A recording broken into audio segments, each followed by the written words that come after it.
I'm back. I'm back. Oh my God, it's good to have you on the channel again. How are you, my friend? How are you doing? I am fantastic. Thank you so much for asking. And thank you to all of your kind followers who were wishing me well wishes while I was away. It was very nice of them. Absolutely. Thank you to you guys. Like, my thank you to you guys as well. We were cheering for you. We're pulling for you. And it's good to know. It's good to know that you're doing well on this health journey that you're on. So, promptly after saying that, I want to say I'm here to destroy your mental health.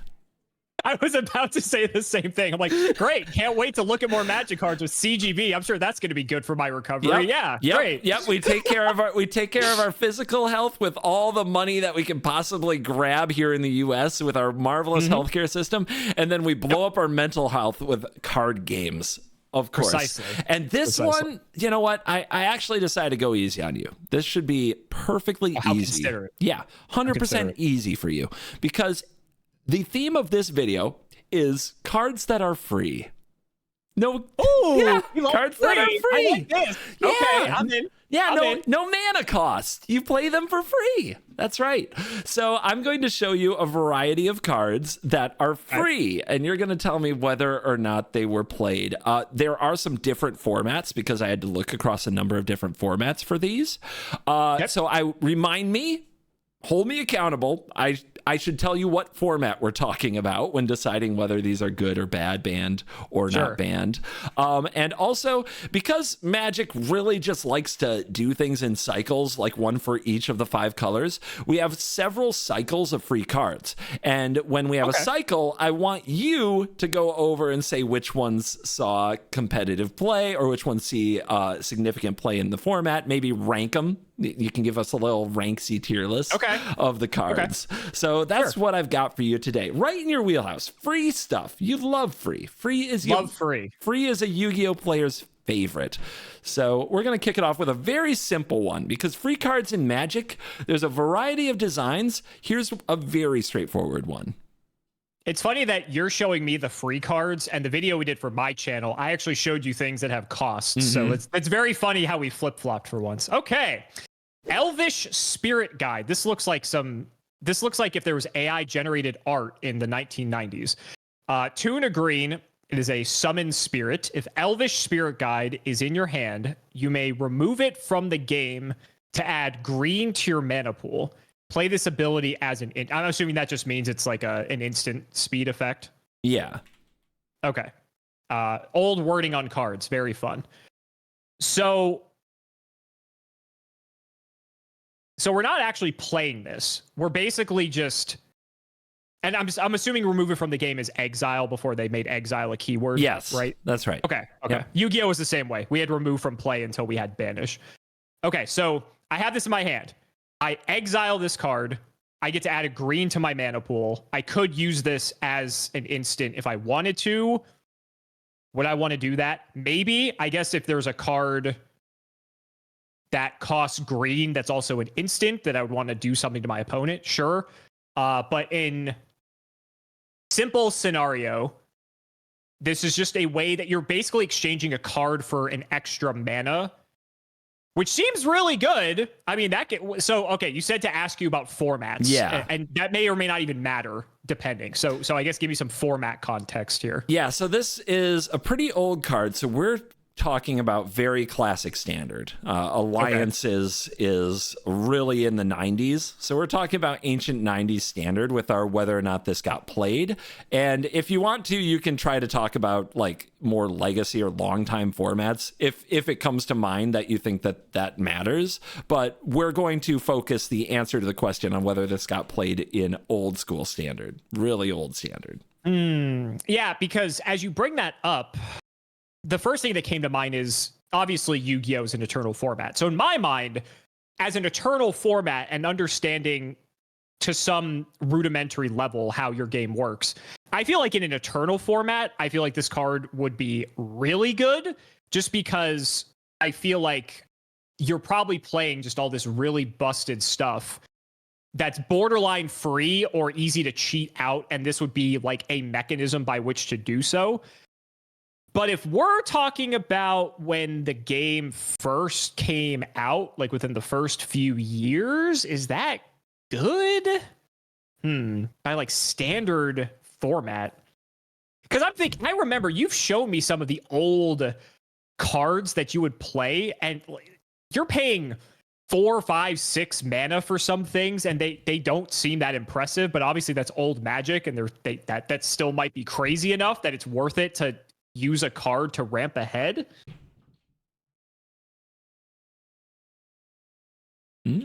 That's tough, because I feel like I'm learning between you and Raren, because obviously Magic and Hearthstone have similarities. Anytime there's any degree of mana cheating, it's usually really, really good.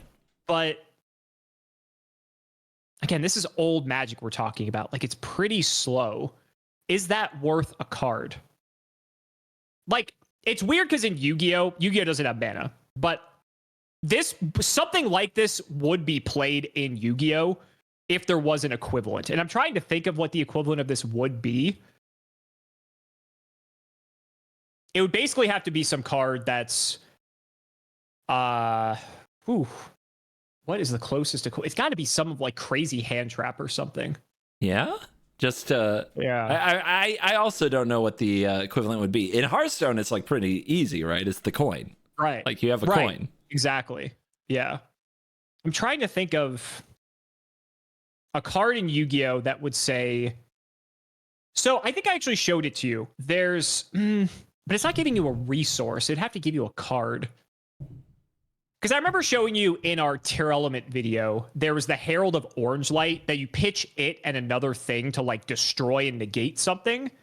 But that's not giving you a resource. That's just like denying your opponent of the resource. So it'd have to be something that's like pitch this and another thing to like draw 2 cards. I don't know. In any case, I feel like Eternal format, this card is probably crazy.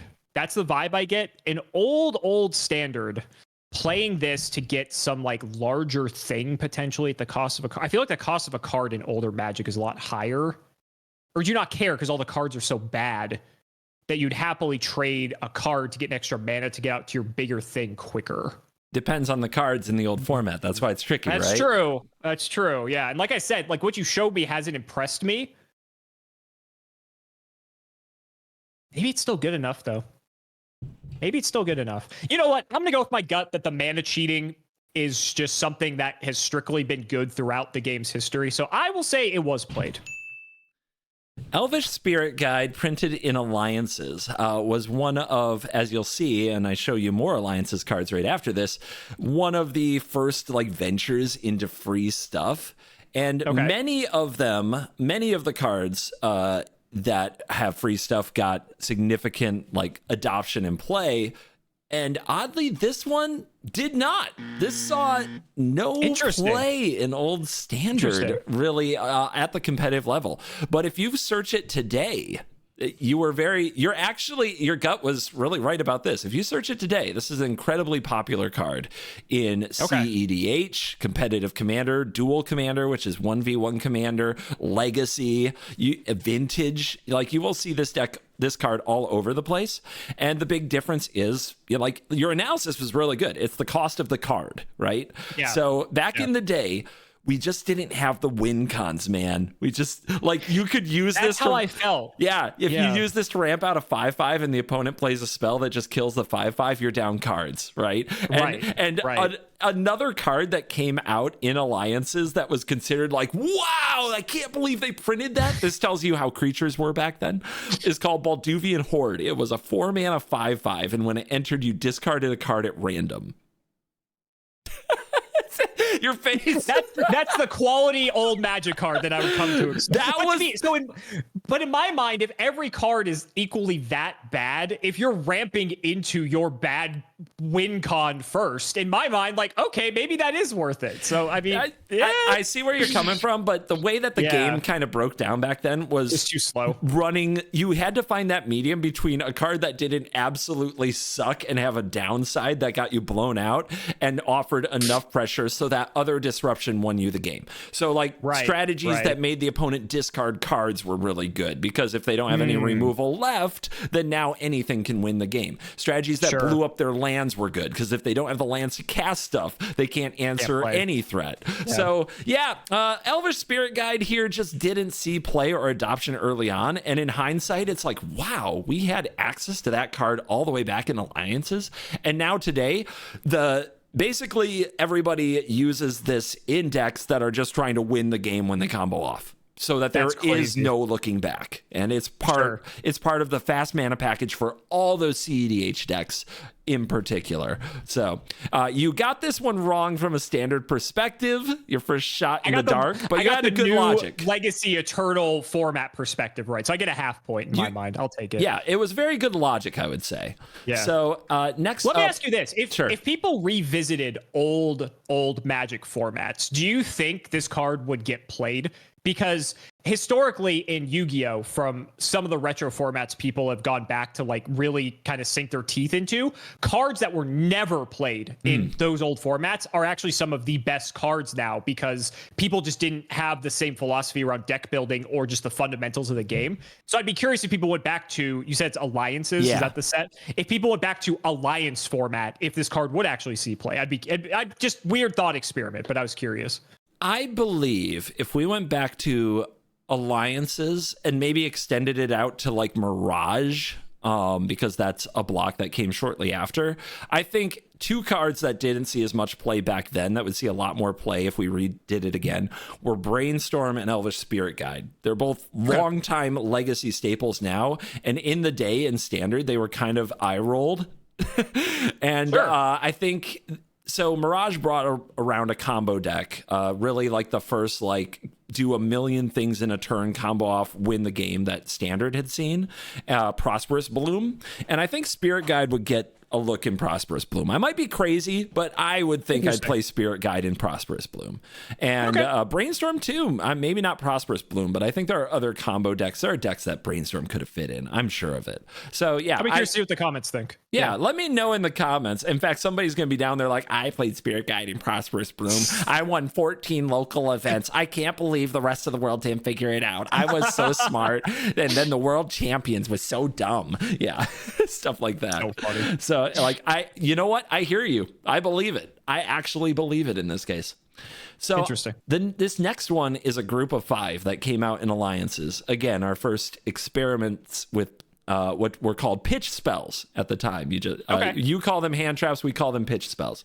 And you know one of these because I've showed it to you before. But I want you to try to rank these 5 by their playability in Standard format at the time.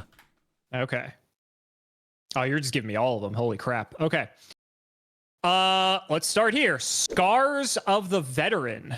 4 and a white. For an instant, you may remove a white card in your hand from the game instead of paying Scars of the Veteran's casting cost. Prevent up to 7 damage to target creature or player. For each 1 damage to a creature prevented by Scars of the Veteran, put a +0/+1 counter on that creature at end of turn. Interesting. Okay. Next we have, Force of Will. This is the one you showed me, I think. Pay 1 life and remove a blue card in your hand from the game instead of paying Force of Will's casting cost.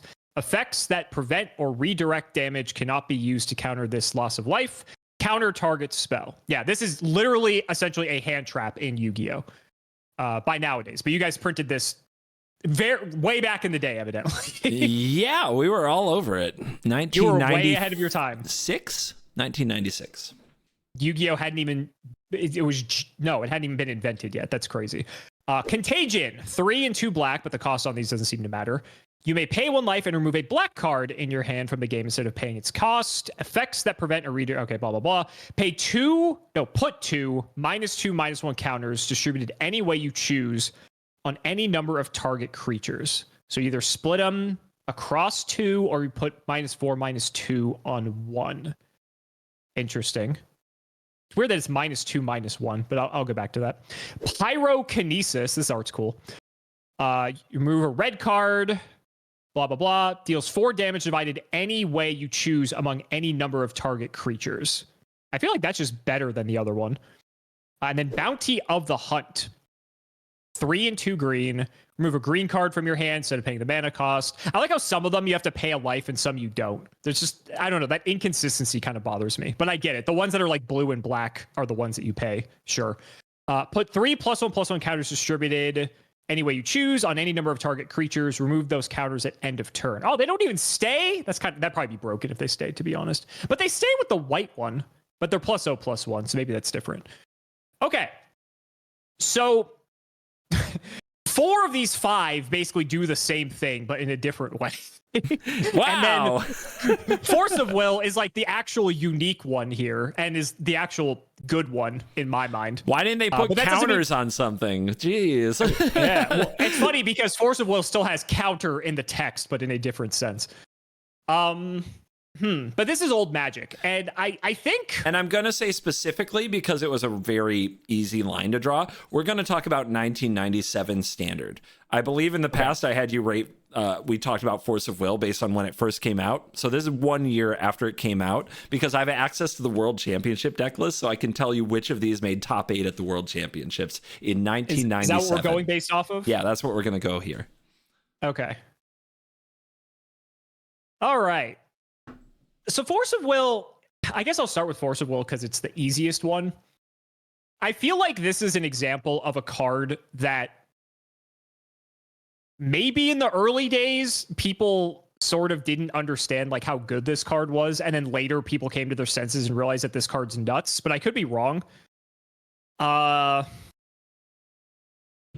like Force of Will just reads like a card that was printed 10 years later than the rest of these, which is really funny that they were all printed at the same time. So 1 prevents 7 damage and then gives something +0/+X depending on whatever the one each damage is, depending on how much got prevented. 1 is -4, -2. 1 is 4 anywhere. So you could do 1, 1, 1, 1. You could do 2, 2, 3, 1. You could just do 4 to one thing. And then the other one gives you the +3 counters anywhere, but they go away at the end of the turn.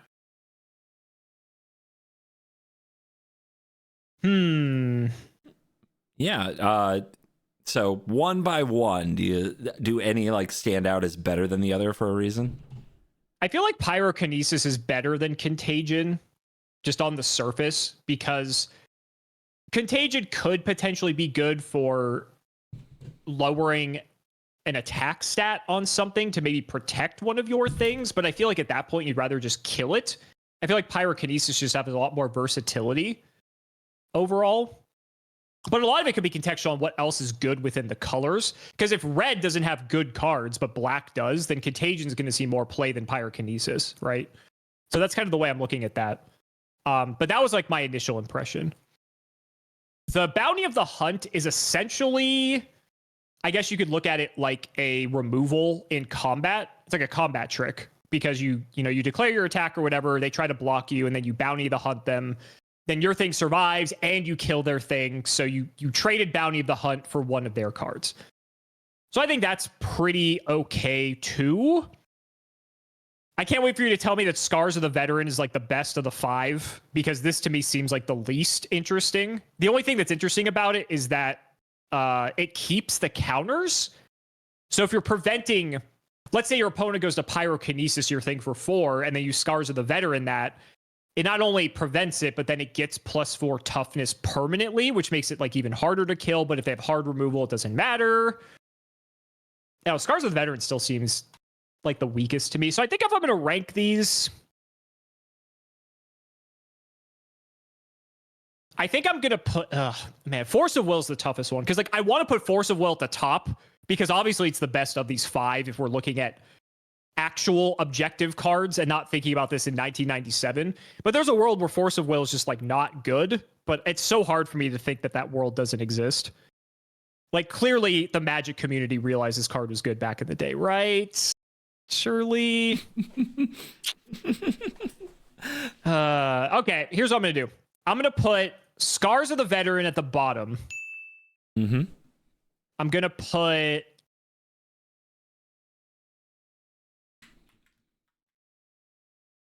Bounty of the Hunt 4th. Okay. Contagion 3rd. God, I really want to put Force of Will at the top, but I know that's going to be wrong. I know you're baiting me with that so hard. I there's no way I can actually bait you here because I'm showing you the full cycle. Like, this is the cards as they arrived. You're baiting me because you are showing me the whole cycle. That's the point, CGB. They're free cards, and I've only got so many to show you, and these are the classics. These are the OGs. These are the first. Fine. I'm gonna put Force of Will second, and I'm gonna put Pyrokinesis first. Even though that just goes against all my intuition. For some reason, I feel like it's not at the top. I feel like it's one of those cards that people didn't think was good in old Magic. And maybe it's not. Maybe it's not. Okay. Maybe it's not. Locking that in. So, Pyrokinesis, number 1. Pyrokinesis, number 1. Force of Will, number 2. Contagion, number 3. Bounty of the Hunt, number 4. Scars of the Veteran, number 5. Yeah, and I'll say my reasoning for Contagion over Bounty of the Hunt is that Bounty of the Hunt requires you to have a creature, where Contagion doesn't.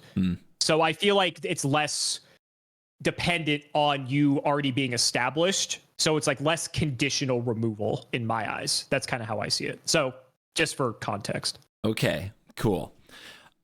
So of these cards, 4 of them got played in the top 4. We've got 4 decks, not even a top 8, 4 decks in the 1997 championship. 4 of these cards saw play in these 4 decks. Okay. The one that did not see play in these decks is Scars of the Veteran. Thank God. Oh, thank God. Okay. I was really hoping this card was not played. This card is not good. Yep. And Scars of the Veteran has basically never seen play. It rightfully deserves. It got a little bit of buzz early on as like a straight up counter to Contagion and Pyrokinesis. Sure. But here was another factor around early Magic, and it was basically true for a very long time. White didn't have any kind of a legit color identity. It's like key characteristics were healing, gaining life, preventing damage, which was always a bad reactive strategy, frankly, and rarely well costed enough to matter. And Armageddon, blowing up all lands. So fun. Yeah. So White had a terrible identity for a vast majority of the early time in Magic, and Scars of the Veteran just added to a problem, which was that White couldn't do anything well other than potentially prevent damage, which was too reactive. So Scars of the Veteran was always pretty bad. All right. The Scars of the Veteran counter Contagion? Because it's not doing damage, it's putting the counters on. It doesn't yeah, actually true. Yeah, so that's even wrong. Reading! Got him. Pyrokinesis. We'll say Pyrokinesis. That would work. That's fair. Yeah. All right. I was just curious if I was missing something. No, you're right. See, you would have crushed it back then as we tried to figure these things out. Yeah. Look, a lot's happened since I was a teenager playing these decks. All right. The second most so all the rest of these saw a top 8 play, which is kind of amazing in its own way. They all made the semifinals, which is amazing, which showed the power of like the pitch spells. The second least played is Bounty of the Hunt. Bounty of the Hunt did see play as a 2 of in a deck called Green Stompy that ran 32 creatures, and it was the only spells in the deck gave creatures +3/+3 till end of turn, and they're called Giant Growth. Giant Growth is one of the very OG green effects that is used to make creatures more powerful. And Giant Growth is 1 green for +3/+3. So Bounty of the Hunt is a version of that for 0. Right? Sure. So basically they got to play 6 giant growths, the objective being just kill the opponent before they do anything. And it also ran 4 copies of a card called Winter Orb, which says that the opponents only get to untap 1 land a turn. Oh, fun. So it was also a mana denial deck. Just straight up smash. People love this deck. I'm sure that'd be on the saltiest cards ever. You'd be right. Okay, I'm not. That does not surprise me. So the next one, the third most played, or these, where am I at? So there were 2 Bounty of the Hunts. Let me just double check my numbers. I don't want to get this wrong.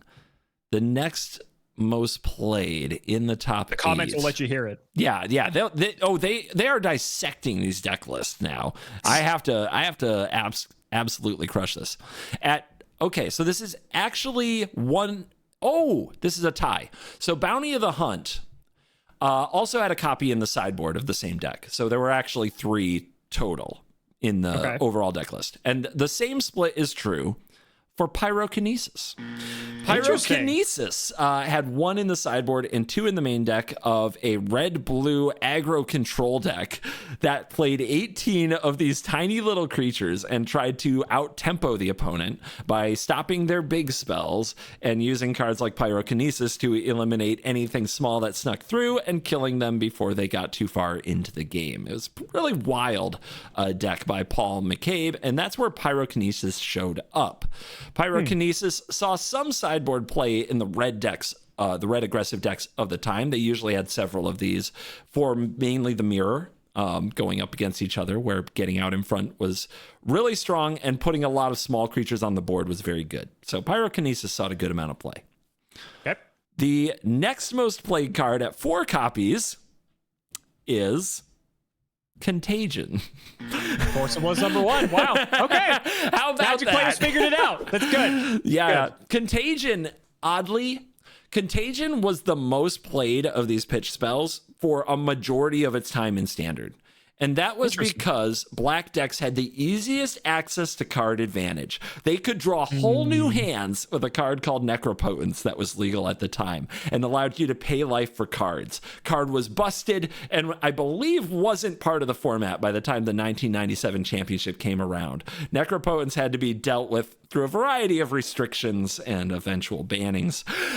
And it was such a part of it was a ubiquitous part of Magic during these years, 96, 97. Necro, just ask everybody about Necro Summer, like who was alive, they know.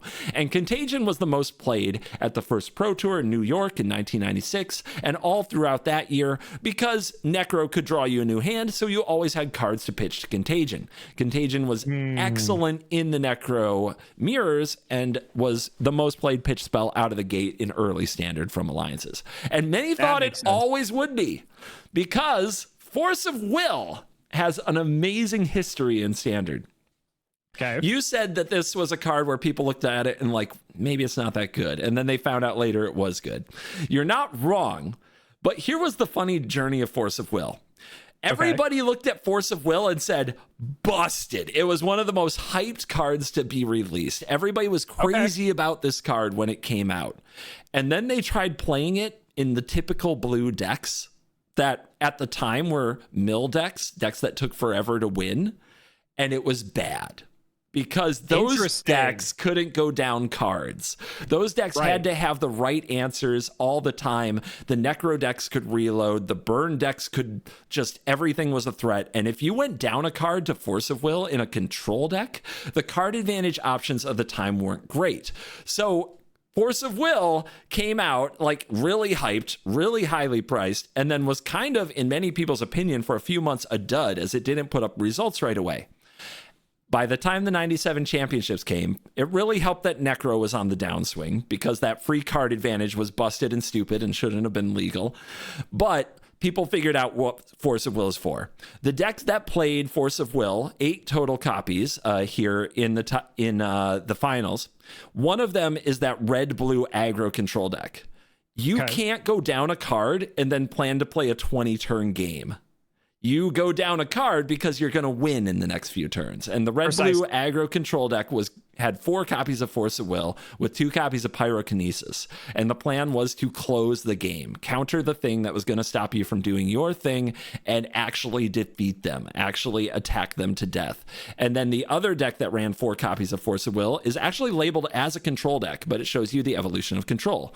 Control went from we mill you out with artifacts like Millstone that take forever to win to we attack you with Frenetic Efreet and Wildfire and Emissary, creatures that are only 3 or 4 mana but are hard for our opponents to kill. So they're gonna get the job done. It might take them 5 or 6 turns, but they get the job done.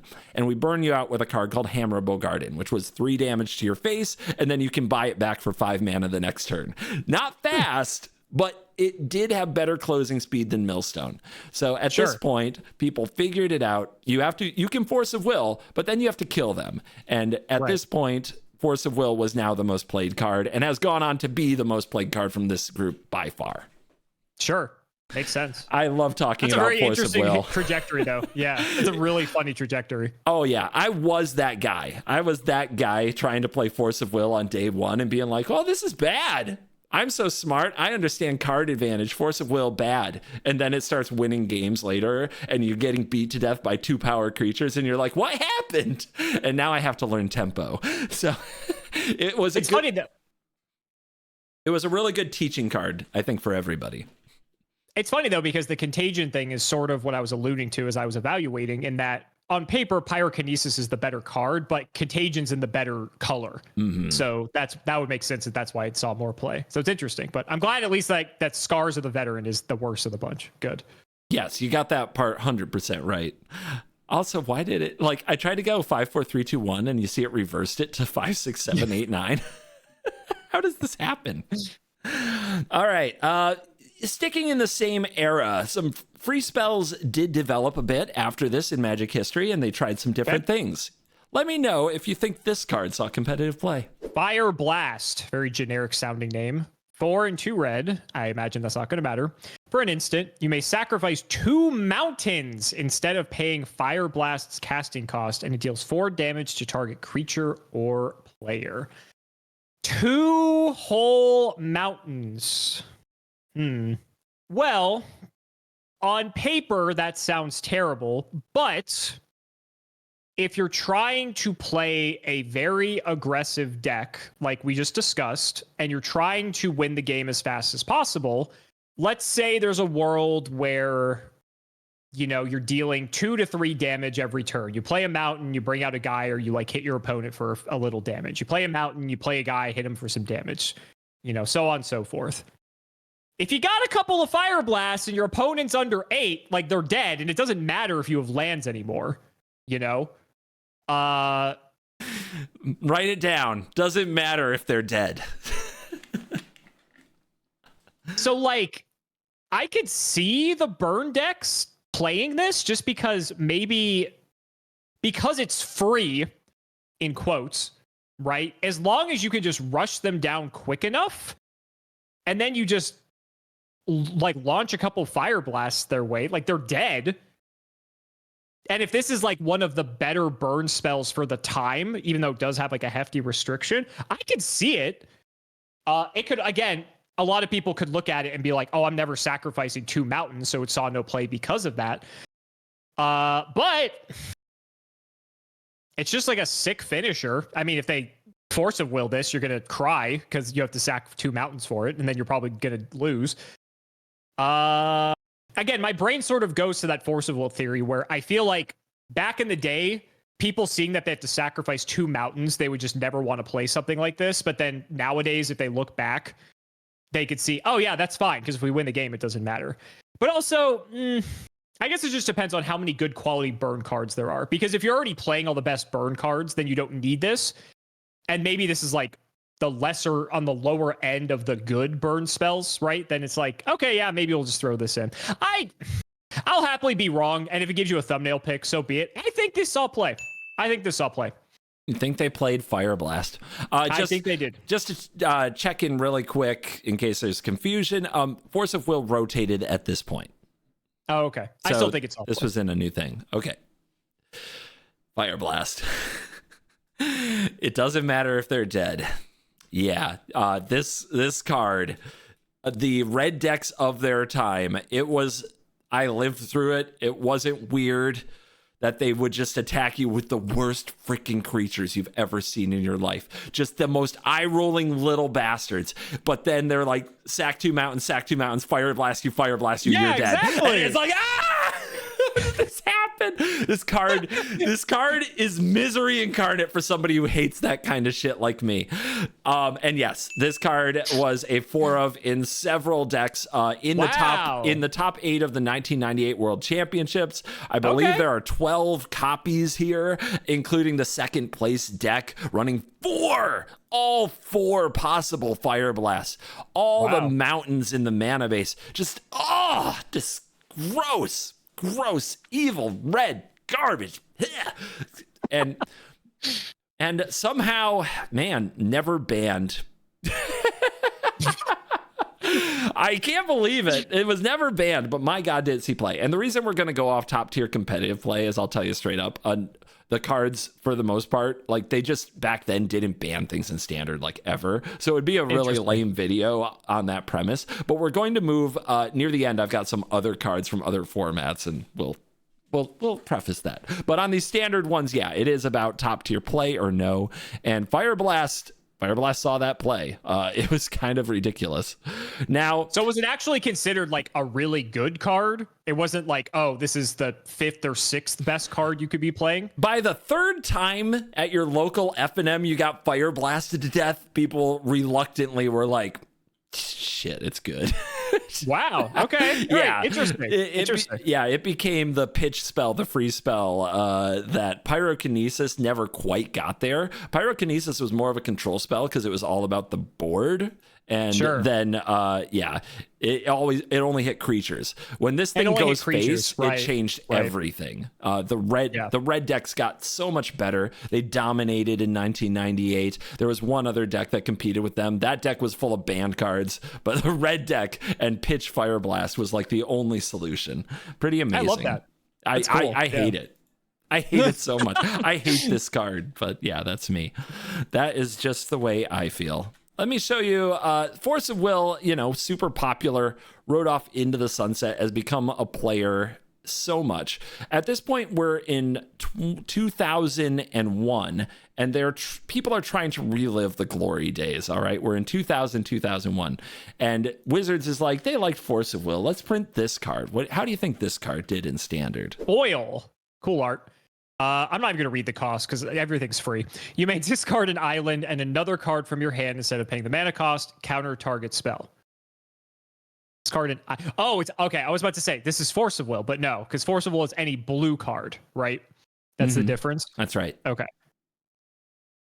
An island and another card. Okay, so it's play this, discard 2 to mimic Force of Will. Slightly lower cost if you hard cast it, but we're never paying for things. Ooh. There's a big difference between a 2-for-1 and a 3-for-1. And not to mention, in a 3-for-1 scenario, one of those has to be a specific card. And one of those specific cards is specifically a resource that you would rather play down in order to help you cast more stuff. But I guess on the flip side, if you have like an abundance of islands, because you can only play one a turn, I guess it gives you something to do with that. But 3-for-1, I don't know, man. We have I don't think did I show it to you? I did show it to you. There's the card I showed you in YuGiOh, that 3-for-1s to tutor any spell in the game. Yeah, that's right. Yep, yeah, left arm offering if your editor wants to put it on screen. But that card, so YuGiOh card advantage is obviously very different than Magic. But in YuGiOh, if I'm going 3-for-1, I'm winning the game off of that resolving. This is not winning me the game off of this resolving. But granted, you guys have ways to get cards into your hand a lot easier than we do. I'm still not buying it. This is like in typical card game form where they give you a taste of the good stuff and then they get rid of it and then they try to give it to you again, but it's worse. I'm not buying this. I don't think it was good. I really don't think it was good. Pot of more greed. It's not Pot of More Greed. No, it is not Pot of More Greed. And you're saying it didn't see competitive play? If it did, it was extremely fringe. I would say, yeah, I can't see 3-for-1ing. That just seems way too ridiculous to me. But tell me I'm wrong. Tell me, because everyone wanted to play Force of Will, that they decided to play this. I'm going to show you another card, and you'll have an opportunity to change your answer. I'm going to show you another card. This card was also legal at the same time and was a new take on free. Gush. You may return 2 islands you control to their... Oh, okay, so this is like the blue equivalent of Fire Blast, maybe? I don't know if it is, but you may return 2 islands you control to their owner's hand instead of paying Gush's mana cost. Draw 2 cards. So the play here is what? You Gush islands back to your hand, which lets you draw 2, which then gives you the fodder 2 foil. You're setting yourself back on 2 islands, but this gives you the requisite material to cast 2 foils, interestingly enough. Okay. Magic technical question, because if this works the way I think it does in Magic, this would never happen in Yu-Gi-Oh! So I need to clarify. Okay. If your opponent plays card, okay, can you in response activate Gush, bounce your islands back, draw 2 cards, then play foil to counter that thing? Yes. Okay, so in Yu-Gi-Oh! You can't do that. So that's why I needed to clarify. In Yu-Gi-Oh!, if your opponent activated Thing, if you activated Gush, that stack would have to resolve before you could activate foil, but then by that point, the thing already resolved. So that's like a big difference between our 2 games. Does that matter, is the question. Is that still good enough? That means you would have to have Gush and foil in your hand to counter Thing. You're setting yourself back 2 islands to be able to play other things. You're getting to draw 2 though, but then you get to foil. This is really interesting. What do you think of Gush in a vacuum? I hope you have better draw cards than this. That's what I think about this in a vacuum. Don't think it's good, huh? It's not good? Well, again, it's sort of the issue of comparing it to Fire Blast, right? Now, to be fair, with Fire Blast, you're sacking the mountains, whereas with Gush, you're returning the islands. So you can replay the islands. So maybe I'm looking at this through the wrong lens. Like maybe I need to look at this through control, because as long as you still have the ability to play things, you still have the islands to redeploy on the next turn. Even if you foil one of them away, you still have one to play back, and then you slowly build yourself back up. And if you're playing control, as long as you're stopping your opponent from doing the thing you don't care. So is this sort of the makings of a control shell? God, it just seems like a bunch of bad cards that you're trying to like live the dream by putting them together and like hoping that they work. But if this is old Magic, like maybe this is the best you've got. This is only 2 bad cards though. Do you have more bad cards? The deal. Oh, thank you. There's one more card that was legal at the same time whose context might be very helpful. Okay, I appreciate it. Days. I like this art. You may return an island you control to its owner's hand instead of paying the mana cost. Counter target spell unless its controller pays 1. Okay. I'm going to ask a very dumb question. You can't stack these costs to bounce the islands back, can you? No, you cannot. Okay. I didn't think so. There are some like weird things with Yu-Gi-Oh! That sometimes you can do things like that. It's very situational, but I thought I would ask. Yeah, I think that's a legit question. Yeah. Still looks bad to you? It's not impressed. I'm not, I'll be honest. Yeah. I'm trying to talk myself into it. I'm really trying to talk myself into it. Come on. Doesn't this look like a blast? Just never having lands, always drawing, countering everything. So is that so do you just bore your opponent to death? Do you just keep bouncing islands back to negate their stuff and keep playing the same islands and just continuously loop this over and over again? And then they're just like, they just get up and leave because they're tired of it? Maybe. Like, what's the win con here? We need to find a way to win. Like, boring our opponent to death, I don't think is a legitimate win con, but it's another outlet, at least, to use foil. So there's that. Days, for all intents and purposes, you can sort of make it a equivalent of foil, because even though it says unless the controller pays 1, if they tap out, it's basically the same thing, right? So, granted, they have to do that. But in some situations, people just have to go all in. But it's interesting because it's bouncing the island and countering the thing, which then means then if they try to do something, then you could foil it because now the thing's in your hand. You just need to have another card, but that may not be an issue. God. Do 3 bad cards make up a good engine? I know everyone in the comments right now is just reeling over my evaluation of this, but... Again, maybe this is the best you had. And maybe by you said 2001 is what we're looking at. Maybe 2001 standard. Yep. Maybe this is good enough. I've seen the quality of cards by Magic's old days are really crappy. So like maybe this is good enough. Oh, get him. Was Yu-Gi-Oh rolling in quality card design back then? Honestly, if we're going to be talking about 2001 Yu-Gi-Oh card design, like old Yu-Gi-Oh card design was pretty great back then. You're doing the boomer thing. You're romanticizing the past.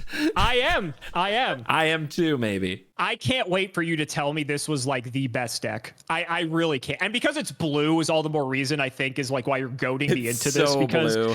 Especially because it's blue. That's all the more reason I have to think that this was like the best thing ever, and you just want an excuse to talk about it. But a bunch of it's free. God, but it's so bad. It's so bad. Okay, I'm not buying it.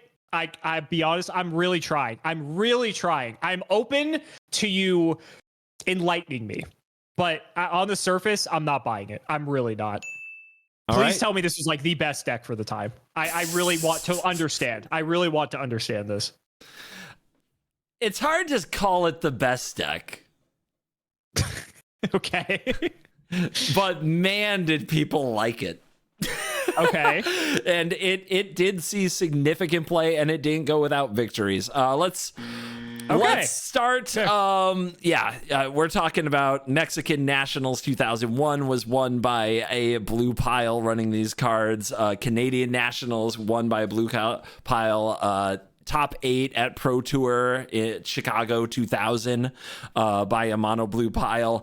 Yeah, these cards were the backbone of many people's introduction to just how silly blue can be. Interesting. We'll go up the list. Okay, Days. So what did Days see play? Days saw plenty of play. This one was a bit of a slow burn. It starts out as very much like, well, you can just pay, right? If you know Days is popular, you can pay for it. Yeah. The problem with that is if you were playing slower because of Days, then you are playing into the control deck's hand by giving them more time. Sure. Playing around Days might get you some cards, might get you card advantage by not getting Dazed, but the tempo often like ruined an aggro deck's efforts, and Days was a very playable card, often in 2s, 3s, sometimes 4s in the blue decks of the time.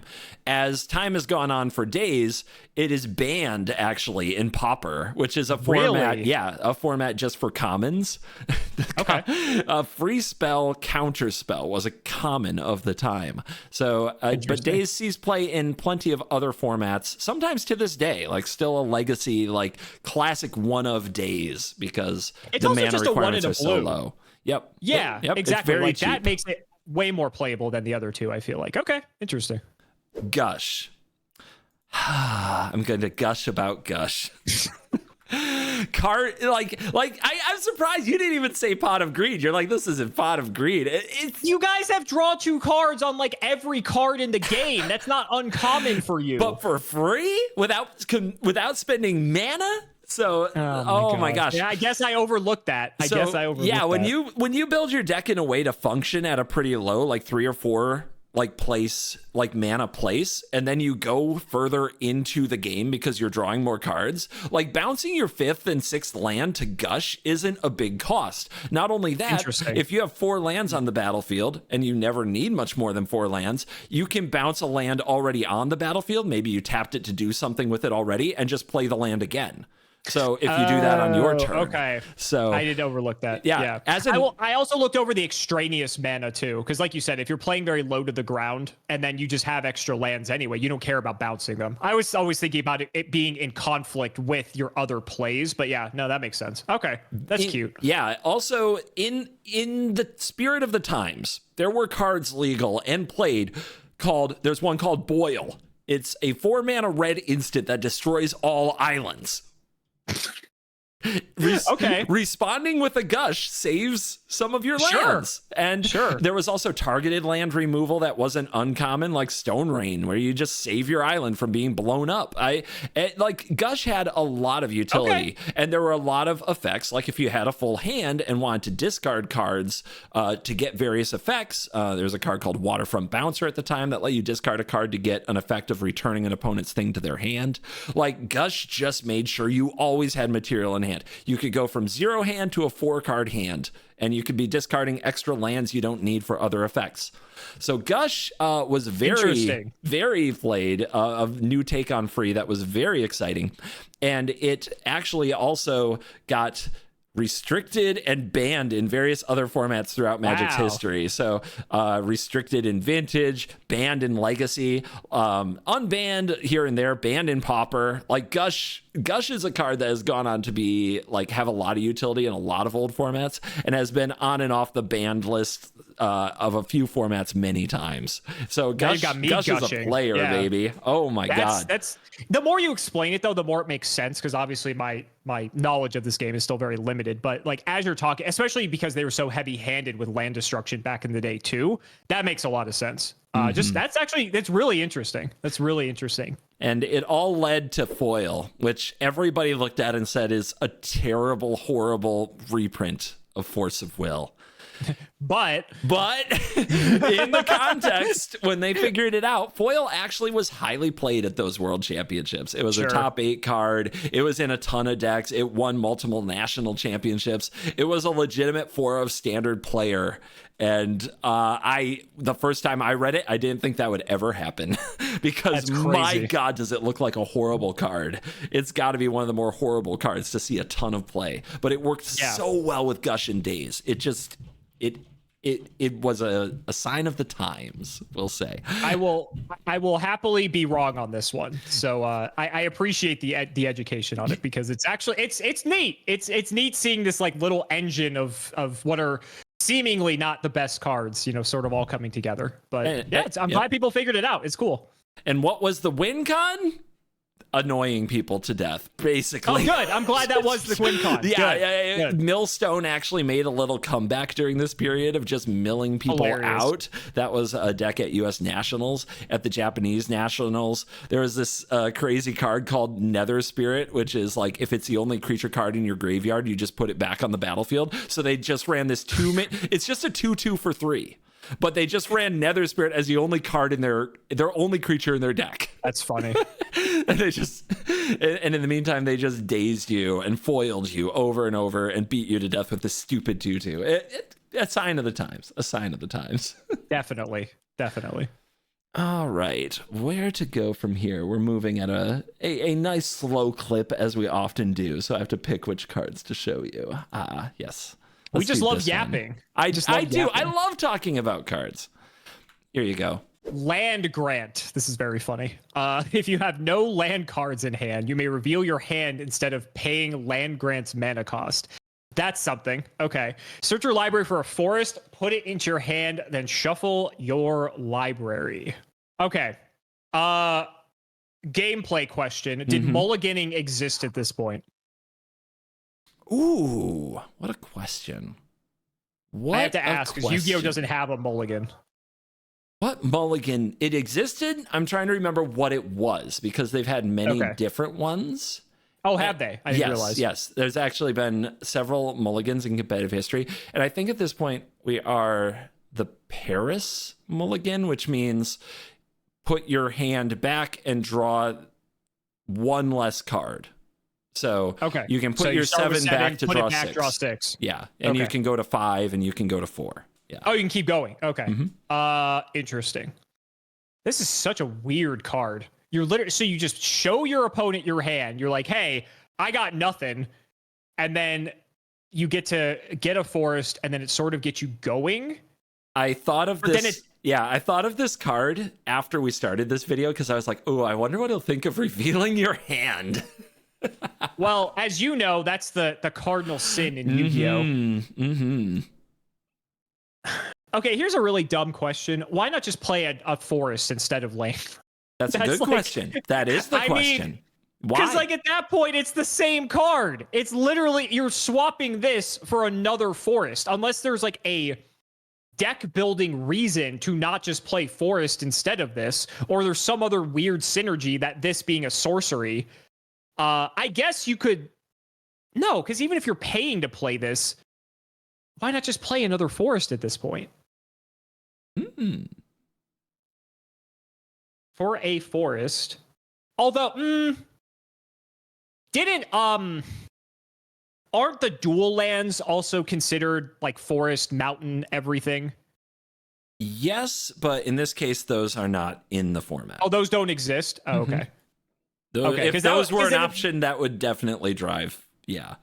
Yeah, because then it's like you could search for one of those. So that's kind of where my brain went to. I'm trying to think of any reason why you would play this over just playing another forest in your deck. Yeah, unless there's something that's like we're standard in the year 2000. Maybe if there's something that has like synergy because you're playing sorceries, that it gets like a buff or does something. That's the only thing I can think of. But I just don't know why you would show your opponent your hand to get a forest when you could just play a forest. I don't see it. Don't see it? Enlighten me. Bad card? Nope. Bad card. Yeah. In standard, it was not at its peak. I'll definitely grant that. Okay. It had one top 8 in nationals in 2000, and it's arguable whether or not that was like what it should have been. Like, it was land grant. There were 3 copies in a mono green aggro deck in standard. So I think in standard people would widely agree with you, and most people thought that land grant was a pretty like bad card overall, because the same logic. Like, wouldn't you just want to land so you can curve out? The interesting thing about land grant, and the reason some people did run it and believed in it heavily, and probably to this day are posting on Reddit about why it's great, is the idea of what's called deck thinning. Are you familiar? Yu-Gi-Oh is very deck thinning, pro deck thinning. Yes. So the idea of a land grant in the space of your forest is that you play the land grant, and now you have one less forest in your deck and one more forest in your hand, making it less likely that you will draw a forest in the future by like 0.1 like 1%. Yeah, exactly. Around 1%. You know what? They're posting the math right now. You can go read it in the comments if you want to. So the true believers of in deck thinning, the people who think that that's a very important part, were willing to run land grant in their aggressive green standard decks, but only one top 8 came out of it. And I don't, while I could technically I will agree that land grant wasn't at its finest. The thing that developed with land grant was a new format called extended. Extended was the first like basically a longer standard. And this came out around like 2000.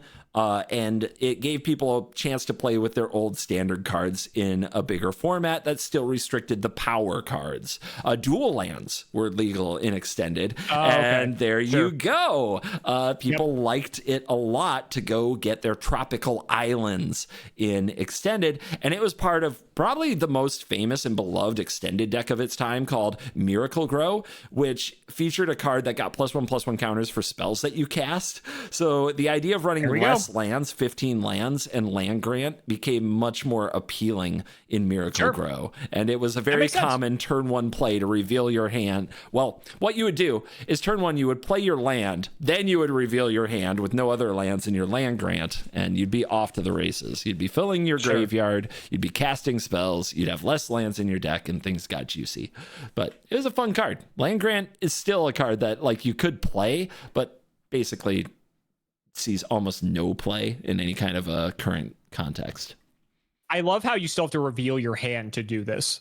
I guess maybe to show you don't have other lands in your hand. That might be the whole reason. Do you remember that time you showed me a card that was like your opponent looks through their deck and if they have any of these, and I was like, cheaters, how can you trust them? They could be lying. Well, this is the templating that Magic used for all cards like this, which is you have to reveal your deck. You have to reveal your hand. And the opponent searches your deck. We don't trust people to just have what they say they have in their hand. It's interesting because mechanically, if your editor wants to put it up, there used to be, so the rules for Yu-Gi-Oh used to be different. There's a card called Mind Crush. Mind Crush reads, you declare the name of a card, and if your opponent has it in their hand, they have to discard all copies to the graveyard. So originally how that card worked was that you would call a card, they revealed their hand game mechanics wise. It doesn't say that on the card, but by the way the rules of the game were, they had to show you that they didn't have any copies, or if they did, they get rid of it, whatever. They changed the rules in like the late 2010s that for a card like Mind Crush, you never had to show your opponent the hand. And so it was like, they better not be lying to you. And obviously, if they were, if they tried to play the card, you could just say, oh, that, but if they drew it for turn, shuffle their hand, how would you know? Right. So, but it functionally made Mind Crush a very good card, but then all of a sudden made it unplayable because the hand knowledge was gone. So no one ever played it ever again. There you go. Yeah. We all trust each other until something goes wrong. Exactly. So, the last group of cards I'm going to show you, this is going to be another cycle. And when most modern players currently for sure, and maybe Brawl players on Arena, Timeless players on Arena, when they think of free cards, they think of this cycle. This is the Elemental Evoke cycle, and it was printed for Modern. So we are shifting formats and we are going into Modern. Modern is not an eternal format, but it's a very, very big format. It excludes a lot of the early power and cards that are like prohibitively super expensive because they just busted the game a million ways. Modern has a pretty lengthy ban list and it's a highly played competitive format that goes back several years. So think of it as a very big format. These cards were printed directly into that format. I'm going to show them to you one by one, and we'll see if you want to figure out which of these got banned. Banned. Okay. So these cards were printed into this format and only this format, and no other format can play them. Other formats can play them. A lot of times they are, like, we're talking formats older than Modern, like Legacy and Vintage can play them, and they're legal in Commander, they're legal in Brawl on MTG Arena, they're legal in Timeless on MTG Arena. But not newer formats like Standard. That's right. They never got a Standard, they never got Pioneer or Standard play at any point. Interesting. They were made for Modern, and we're talking about, were they banned in Modern? So that's such a weird concept. I can't imagine Yu-Gi-Oh going back to Edison format and saying we're going to print cards exclusively for this format. But they could do it. And Wizard, honestly, they should think about it. And people in the comments are very divisive on like whether or not it's good for the game. I can tell you this, it's sold. So watch out. There's money in it. Modern Horizons 2 is like one of the most like opened, most sold products of all time. And Modern Horizons 3 is on pace to do not quite the same, but good numbers. Like there's money in these Modern sets. Ooh, let's start. We're going to go in Wooburg order. So that's white, blue, black, red, green. Okay, Solitude. Yeah, we're definitely with modern looking cards now. 3. Do I need to read the cost? You don't have to. Okay, cool. Flash, which just means it's instant speed. Lifelink. Lifelink is if it does damage, you heal that much. That's correct. So, okay. When Solitude enters the battlefield, exile up to one other target creature. That creature's controller gains life equal to its power. Interesting. And then evoke, exile a white card from your hand. So what is evoke? So evoke means that you can cast this card for the evoke cost instead of the mana cost. Oh, okay, so that's the free. So it's like the other cycle where you're exiling a white card to play this. But there's a big but with evoke. Okay. When it enters, it sacrifices itself immediately and goes to the graveyard if you paid the evoke cost instead of the mana cost. But it still activates the enter the battlefield effect, right? You just don't get the creature. So you're either paying it for free to do the ability, and then it's almost like a sorcery or I guess an instant since it has flash. So it's kind of like an instant do this thing, or if you pay the full cost, you can get the creature and the ability. Am I understanding that right? Yes, you are. Okay. So if you evoke this, you exile a white card. It enters. I imagine they're like separate abilities. So there's like an evoke trigger and then it's enter the battlefield trigger. And so then they both just resolve. This thing dies. And then I guess you could sacrifice this thing before the evoke cost or the evoke trigger resolves and gain 3, right? How would you sacrifice it? Would you be sacrificing it to gain 3? Oh, one other creature. Excuse me. Sorry. I thought it was one creature. I missed that part. So you can't sacrifice itself. Okay. But you could go. I'm trying to think of like stuff you could do with this. Let's say let's say you have a guy. Your opponent plays a removal spell targeting guy. In response to that, you could evoke Solitude, sacrifice off the thing or exile the creature, gain the life, and then the other thing just wouldn't kill it, technically. That would work. That is a legal play you are describing. Okay. I don't know if you'd want to do that, but I'm just trying to figure out how this card works. But okay. Hmm.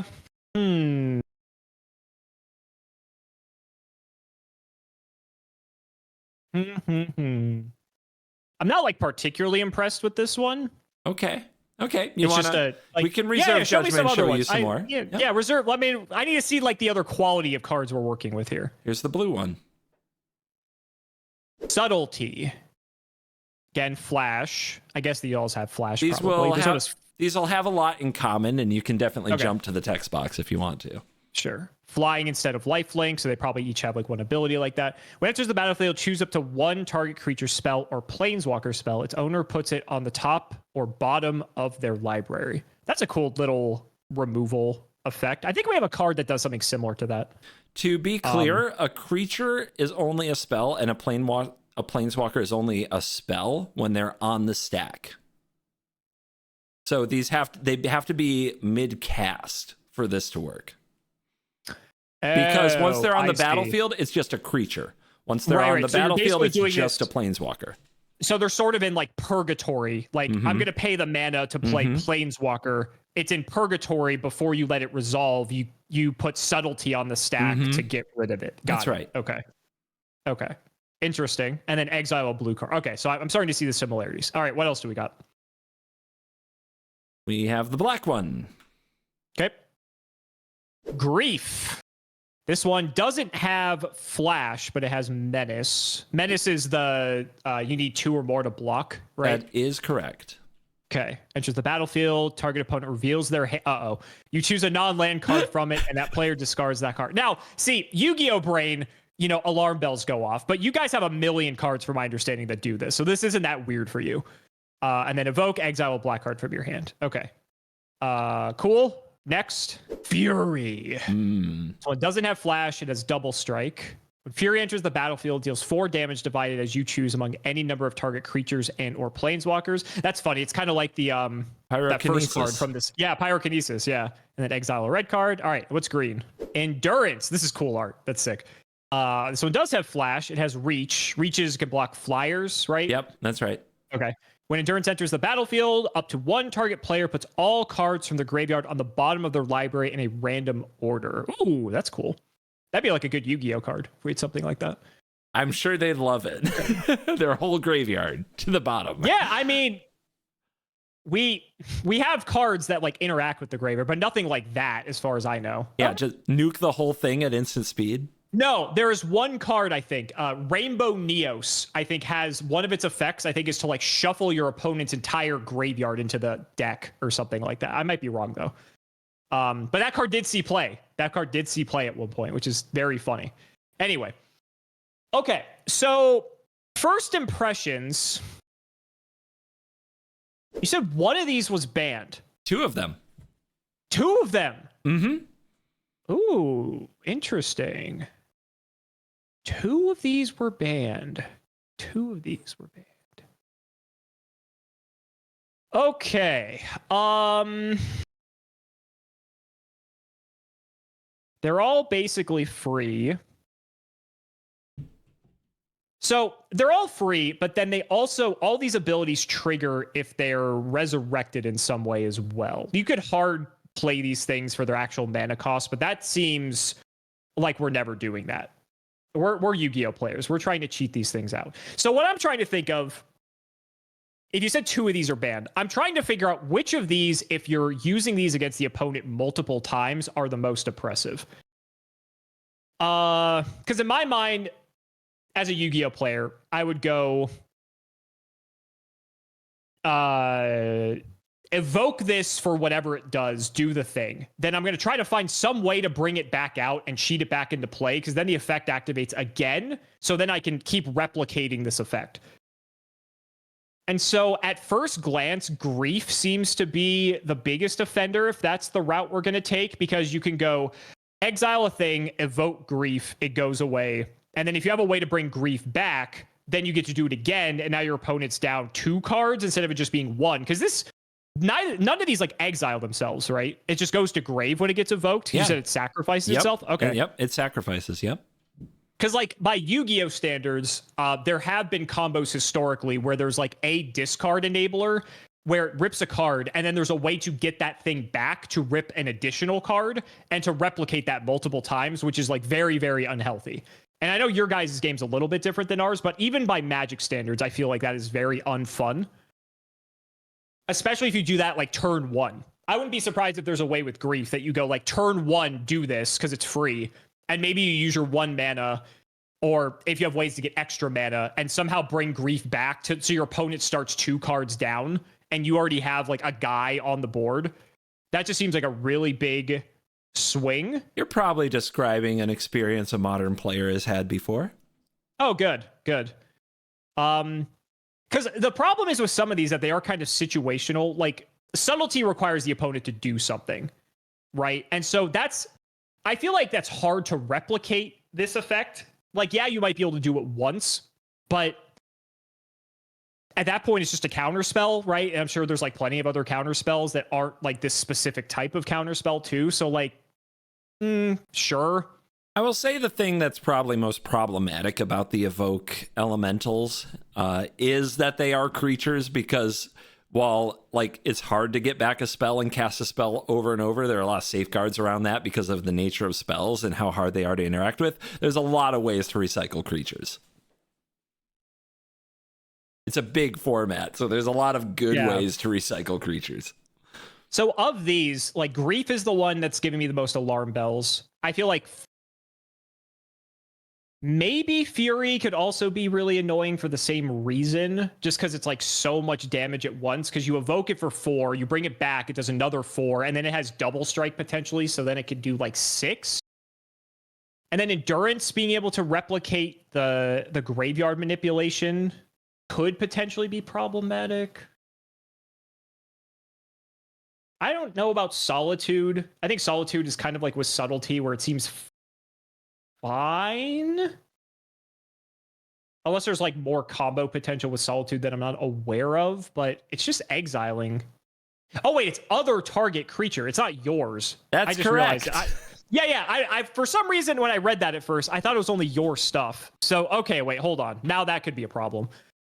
So you go evoke Solitude, exile something, bring back Solitude, exile something, keep bringing back Solitude, keep exiling things. Yeah, that could get annoying. Yeah, you might be describing an experience a modern player has had before. Oh, good. Okay, so I think I've written off Subtlety. I don't think Subtlety's a problem. I think Subtlety's fine.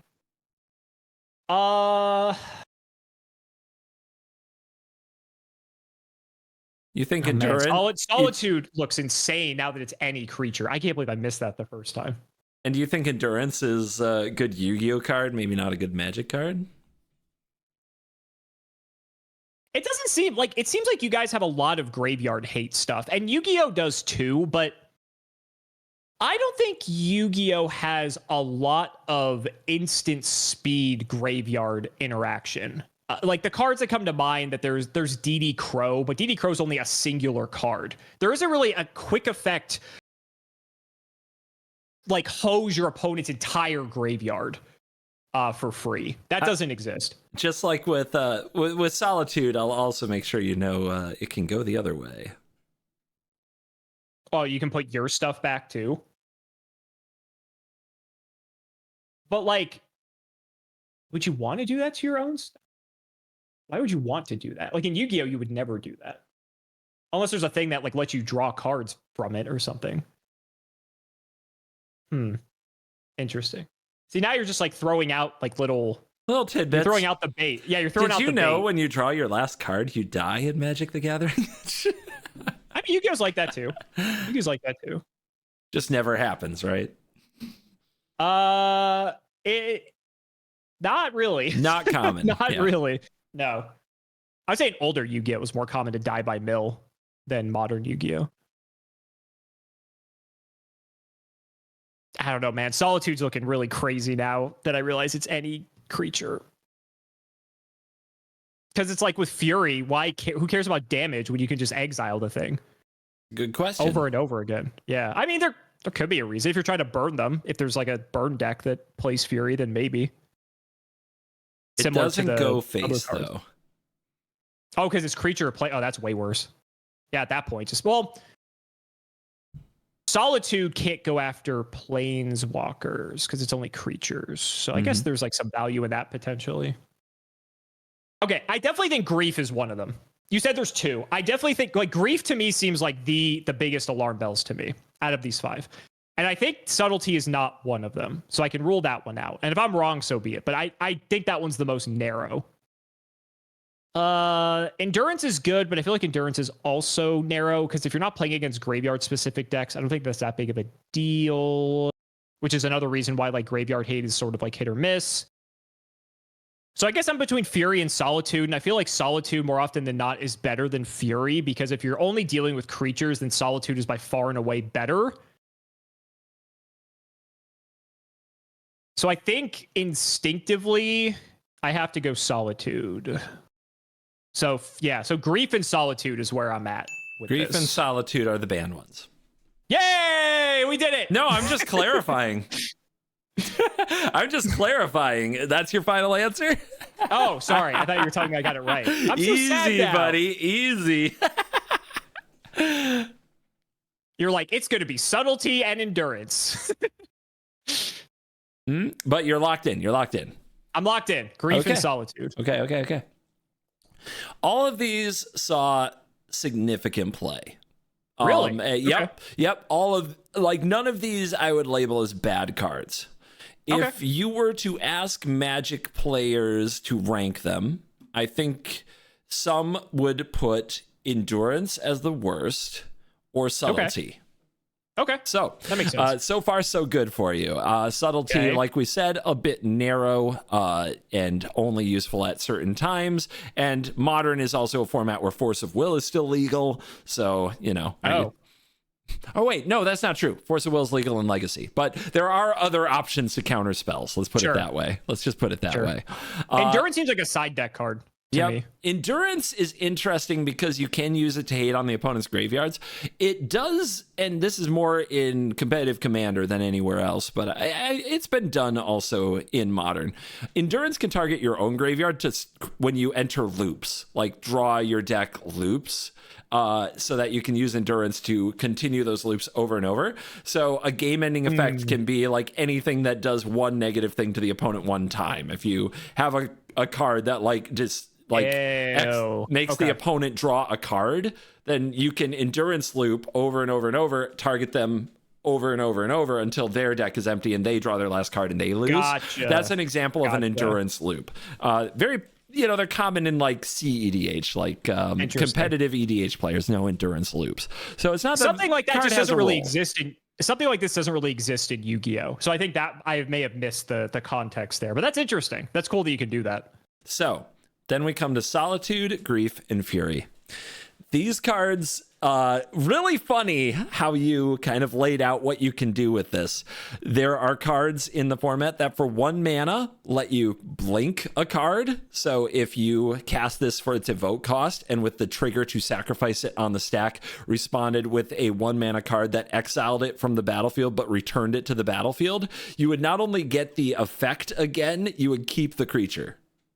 The fuck? Yeah, so those are blink cards. And then the other is similar to what you mentioned with getting it back from the graveyard. There are 1 mana cards that say if a creature would die this turn, return it to the battlefield. And again, you can put the ability on the stack, cast this card. You can look up a card like Not Dead After All, and the creature then sacrifices to evoke and then returns to the battlefield. You keep the creature this time and you trigger the ability again. That's insane. Didn't know that. Yep.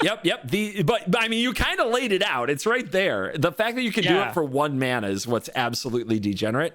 And not only that, you have many of these effects. These effects aren't uncommon. These were common effects that were printed for the limited environment of like ways to save your creature from death that were so abusable with these cards. Wow. That they saw play in Modern where they had never seen play before. That's so interesting, and not to cut you off of you going on your monologue, but Yu-Gi-Oh, you said they're called blink effects. Yu-Gi-Oh doesn't really have blink effects. Like the closest thing we have is there are some cards that we call, they sort of like phase out of the game where they like go to the banish pile, and then at the end of the turn they come back. Yeah. But they don't re-enter the battlefield or re-summon themselves. It's considered returning to play, so it wouldn't trigger any sort of on-summon effect. Yeah. But we have nothing that's like have a guy leave and immediately come back, and like that would trigger some sort of, that would be insane if we had anything like that. We've got a lot of infinite combos that revolve around that. We've got a lot of value plays that revolve around that. Hearthstone doesn't have that either. So yeah, it's a very Magic thing that can abuse these enters effects over and over. And a lot of these effects happen to be black. So you can kind of guess right there on the spot what is going on with Grief. It was not weird for the deck was literally called the Scam Deck by the masses. The Scam Deck. That would often turn one, evoke a Grief, use a spell that returned it directly to the battlefield so that you double triggered, took 2 cards away from your opponent's opening hand. They don't get another chance to mulligan at this point. It's done. This is their hand now. You take there are 2 cards that matter, and you have the 3/2 menace ready to attack. And heaven forbid they kill it again, or you draw another Grief and do it again. What a freaking miserable experience that actually was in the format for quite a while. So Grief is one of the banned ones. You are absolutely right about that. Then, so before you reveal the last one, I have to tell you, there's a Yu-Gi-Oh card I've not shown you, and I will show you right now. Oh, good. It's called Delinquent Duo. Okay.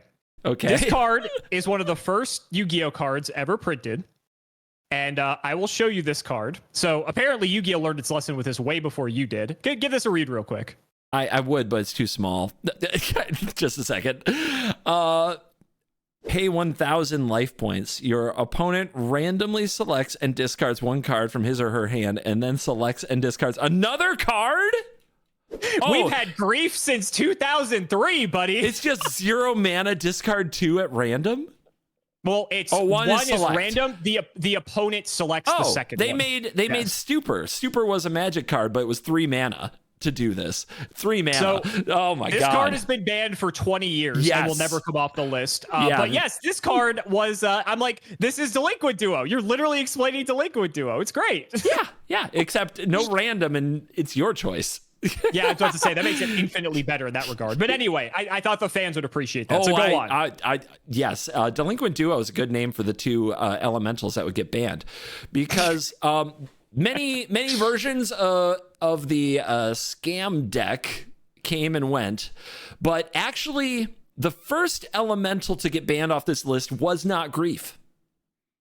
Really? Yep. They tried to keep it. 8 months earlier than Grief's eventual much celebrated ban. 8 months. The first banned elemental was Fury. Really? Fury was banned. Fury actually made. So you have to, the modern format is all about like small threats and edges, because it has the most efficient threats in Magic history, many of them incredibly popular. And these small creatures like Ragavan, Nimble Pilferer, I don't think it sees as much play as it used to, but Delver of Secrets was a card that was a star in the format for some period of time. Now it's not. Like these are like turn 1, play this card that's way more threatening than it should be at this rate, and then interact, defend, joust with your opponent. Fury obliterated most of that.